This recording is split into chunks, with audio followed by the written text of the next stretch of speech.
என் தேவனே ஏனென்று கைவிட்டார். எடுத்துக்கொள்ளுங்கள், மத்திய எழுதின சுவிசேஷம் 27ஆம் அதிகாரம் 46வது வசனம். அல்லேலூயா.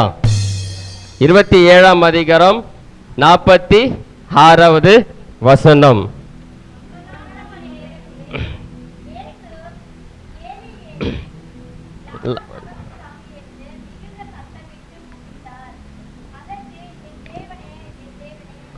ஏனென்று அர்த்தமம். 9ஆம் மணி நேரம் என்றால் பிற்பகல் 3 மணி வேளையா இருந்தது. நன்றாக கவனிங்க. இந்த உலகத்துல நம் இயேசு ஜீவிக்கிற நாட்களிலே, இந்த உலகத்தில் நம் இயேசு வாழ்ந்த நாட்களிலே பார்த்தீங்கன்னாக்கா, சொல்லுங்க, வாழ்ந்த நாட்களிலே அவர் பரிசுத்தமாய் வாழ்ந்தார். அல்லேலூயா, அல்லேலூயா. அவர் ஒண்ணுமே பாவமே செய்யாதவ அவர். அல்லேலூயா. இந்த உலகத்தில் நம்ம இயேசு ஜீவிக்கிற போது ஒரு தேவகுமாரனாகவும் இருந்தார். அல்லேலூயா. முதலாம் வார்த்தை சொல்லுகிறது என் பிதாவே, கடைசி வார்த்தையும் சொல்லுகிறது என் பிதாவே. அது என்ன நடுவில் என் தேவனே சொல்லுகிறார். அல்லேலூயா. இந்த உலகத்தில் இயேசு வாழ்கிற நாட்களில் என் தேவன், அவர் தேவகுமாரனாக வாழ்ந்தார். அவர் தேவகுமாரனாக வாழ்ந்தார். அதே போல அவர் தேவ மனுஷனாகவும் வாழ்ந்தார். அவருக்குள்ள தெய்வீக சுவாபம் இருந்தது, அவருக்குள்ள மனுஷிக சுவாபமும் இருந்தது. இந்த உலகத்தில் மனுஷனாக பிரதிநிதியாக அந்த சிலுவையில் இயேசு தொங்கிக் கொண்டிருக்கிற வேளையில அவரு பிதாவை நோக்கி கதறுகிறார், என் தேவனே ஏன் என்னை கைவிட்டீர் என்று. ஒரு உலகத்தில் ஒரு மனுஷனாக அவர் தொங்கிக் கொண்டிருக்கிறார். பிதாவை நோக்கி என் தேவனே கைவிட்டீர். என்றைக்கு அந்த ஆதாம் ஏதேன் தோட்டத்தில் என்றைக்கு ஆதாம் ஏவாளை உருவாக்கி வைத்தாரோ, என்றைக்கு பாவம் தொடங்கினதோ, அன்றைக்கு தேவனுக்கும் மனுஷனுக்கும் இடையே ஒரு நீண்ட கேப் உண்டாயிடுச்சு. அல்லேலூயா, அல்லேலூயா. முதலாவது பார்த்தீங்கன்னாக்கா ஆதாமும் தேவனும் ஒன்றாக தான் இருந்தார்கள், மனுஷன தேவனும் ஒன்றாக தான் இருந்தார்கள். என்றைக்கு பாவம் வந்ததோ அன்றைக்கு மனுஷனுக்கும் தேவனுக்கும் வெகு ஒரு கேப் உண்டாயிடுச்சு. இன்றைக்கு பாவம் வந்ததோ அன்றைக்கு மனுஷனுக்கும் தூரனுக்கும் ஒரு பெரிய விரிசல் உண்டாயிற்று.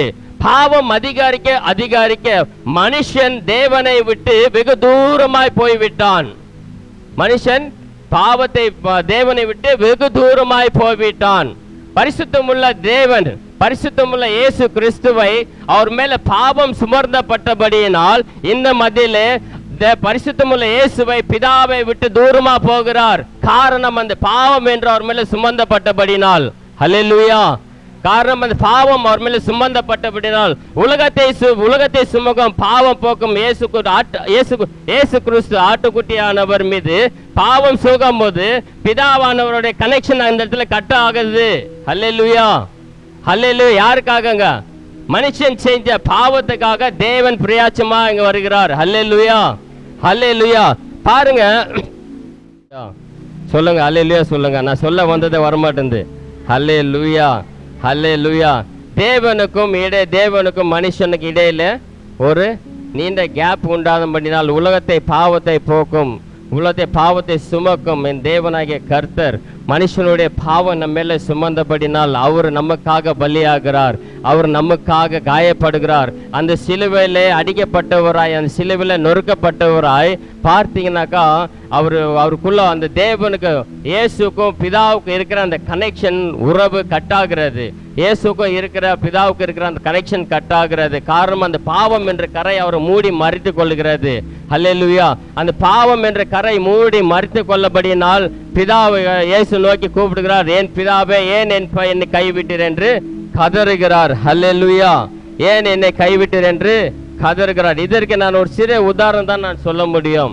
என்ன சொல்ல முடியும்னாக்கா, ஒரு நேரத்தில் பார்த்தீங்கன்னாக்கா பாவம் செய்யாதவர்கள் யாருமே கிடையாது. அல்லேலூயா. பாவத்தின் சம்பளம் மரணம் என்று வேதம் சொல்லுகிறது. பாவம் செய்கிற ஆத்மாவோ சாகம் என்று வேதம் சொல்லுகிறது. அன்றைக்கு யூதாஸ் காரியத்து இயேசுவை காட்டி கொடுத்தபடினால் யூதாஸ் காரியத்து தூக்க மாட்டேன்னு செத்தான். இன்றைக்கு யார் பாவம் செய்தாலும் அதுக்கு மரணம் நிச்சயமா இருக்கிறது. இந்த தண்டனை நம்மள சுமக்கக்கூடிய ஒரு தண்டனையா இருக்கிறது. ஆனா பார்த்தீங்கன்னாக்கா இயேசு நம்மளுக்காக தண்டனை ஏற்றுக்கொண்டார். அல்லேலூயா. அந்த சிலுவையில தண்டனை நம்மளுக்காக ஏற்றுக்கொண்டார். அல்லேலூயா, ஆமென். நான் சொல்ல வந்ததே வேற, இங்க நடக்கிறது வேற. ஹல்லேலூயா. ஆமென். ஆமென். ஹல்லேலூயா. சோத்திரம் சோத்திரம். மகிமை உண்டாகுவதாக ஆண்டவருக்கு. இந்த இடத்துல பார்த்தீங்கன்னா நான் ஒரு கதை ஒன்று சொல்கிறேன். ஒரு இன்ஜினியர் பிரிட்ஜ் ஆப்ரேட் பண்ணுறவராக இருந்தார். அல்லேலூயா. பிரிட்ஜ் ஆப்ரேட் பண்ணுறவரா இருந்தார். அந்த பிரிட்ஜு பார்த்தீங்கன்னாக்கா ஓப்பன் ஆகும், திறக்கும்.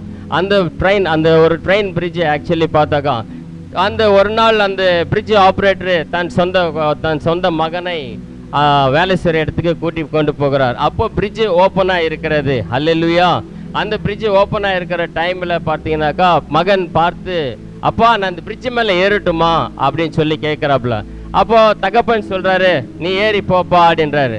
அவன் ஏறி போய் மேலே ஏறி போக போக அவனுக்கு எல்லாம் பார்த்து ரசித்து கொண்டு இருக்கிறான். நல்லா இருக்கிறது, கப்பல்கள் கீழே போகிறது வருகிறது எல்லாம் பார்த்து ரசித்து கொண்டே இருக்கிறான். இந்த இன்ஜினியருக்கு சடனாக ஒரு கால் வருகிறது. ஹல்லேலூயா. சடனாக ஒரு கால் வருகிறது. கால் வரும்போது பார்த்தீங்கன்னாக்கா இந்த ட்ரெயின் வருகிறது, வெறும் வேகமாக ட்ரெயின் வருகிறது. அந்த ட்ரெயினில் பிரேக் சிஸ்டம் வேலை செய்யவில்லை. ஆகையால் நீ இந்த பிரிட்ஜை இமிடியேட்டாக நீ என்ன பண்ண மூட வேண்டும் என்று அவர் கால் வருகிறது. இந்த கால் கேட்டுடனே நீ இந்த கீழே இருக்கிற அந்த தகப்பன் மகனை நோக்கி கூப்பிடுகிறார், சொல்லுகிறார், மகனே கீழே இறங்கி வாப்பா அப்படின்றார். அந்த மகன் கீழே இறங்கி தாமதமாக பண்ணுகிறான். அவன் இவர் சொல்றது அவன் கேட்கல, அவன் சொல்றது இவர் கேட்கல. கனெக்ஷன் உறவு கட் ஆகிறது. அந்த இடத்துல பார்த்தீங்கன்னாக்கா அவன் அப்படியே ரசித்து கொண்டே இருக்கிறான். இங்கே கீழே பார்த்தா ட்ரெயின் வேகமாக வந்து கொண்டே இருக்கிறது. இவருக்கு என்ன செய்யணும்னு தெரியல. இவனை காப்பாற்றுவாதா, ட்ரெயின்லேருந்து வருகிற ஆத்து மக்களை காப்பாற்றுவாதா? ட்ரெயினில் வருகிற ஆத்து மக்கள் பார்த்து அவங்களும் பார்த்து பயந்து கொண்டிருக்கிறாங்க. ஐயோ பிரிட்ஜ் ஓப்பனாக இருக்கிறது, இன்றைக்கு நான் போய் பிரிட்ஜிலேருந்து தண்ணியிலேருந்து கீழே செத்து போடுவோமே அப்படின்னு சொல்லிட்டு எல்லாம் பதத்தோட பயத்தோட இருக்கிறாங்க. ஆனால் இந்த ட்ரெயின் கிட்ட வர இவனை எங்கள் அப்பா பிள்ளைய பார்த்து கூப்பிட அவனும் வரல.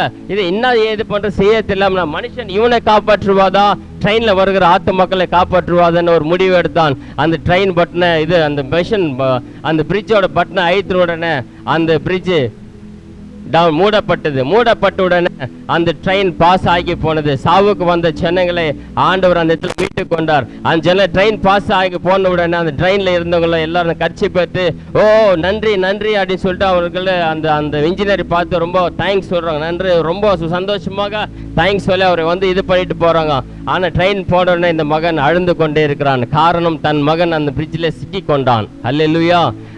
நான் பிரிட்ஜில் சிக்கி கொண்டான். அவன் உடம்பெல்லாம் கிழிக்கப்பட்டவராய், அது எறும்புகளால் முறிக்கப்பட்டவராய் இருந்தான். தான் சொந்த மகனை விட்டு கொடுத்து அத்தனை ட்ரெயின்ல ஆத்து மக்கள் எல்லாம் அவர் மீட்டு கொண்டபடினால் இன்றைக்கு நம்ம இயேசு கிறிஸ்து கூட தன் சொந்த மகனை விட்டு உங்களுக்காக எனக்காக நம்மளை மீட்டு கொண்டார். ஹல்லேலூயா. ஹல்லேலூயா. பாவம் சேற்றில் வாழ்ந்த நாம சொந்த பிதா சொந்த இயேசு கிறிஸ்து உனக்காக எனக்காக மீட்டு கொண்டார். அந்த சிலுவையில் என் தேவனே ஏன் என்னை கைவிட்டீர் என்று சொல்லுகிறார். ஹல்லேலூயா.